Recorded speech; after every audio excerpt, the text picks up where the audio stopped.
গ্রামের এক প্রান্তে ছিল একটি পুরনো বাঁশঝাড়। সন্ধ্যার পর কেউ সেখানে যেত না। গ্রামের লোকেরা বলতো, রাত হলে বাঁশঝাড় থেকে অদ্ভুত কান্নার শব্দ শোনা যায়। এক বর্ষার রাতে রাকিব নামে এক যুবক সাহস করে বাঁশঝাড়ের পাশ দিয়ে বাড়ি ফিরছিল।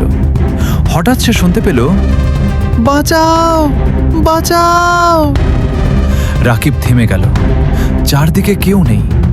বাতাসে বাঁশগুলো কাঁপছে আর অদ্ভুত শব্দ করছে। সে একটু এগোতেই দেখল সাদা কাপড় পরা এক ছায়ামূর্তি বাঁশের আড়াল থেকে তাকে দেখছে। রাকিবের শরীর ঠান্ডা হয়ে গেল। সে দৌড় দিতে যাবে, এমন সময় ছায়ামূর্তিটি ধীরে ধীরে তার দিকে ভেসে আসতে লাগলো। ভয়ে রাকিব চোখ বন্ধ করে দোয়া পড়তে লাগলো।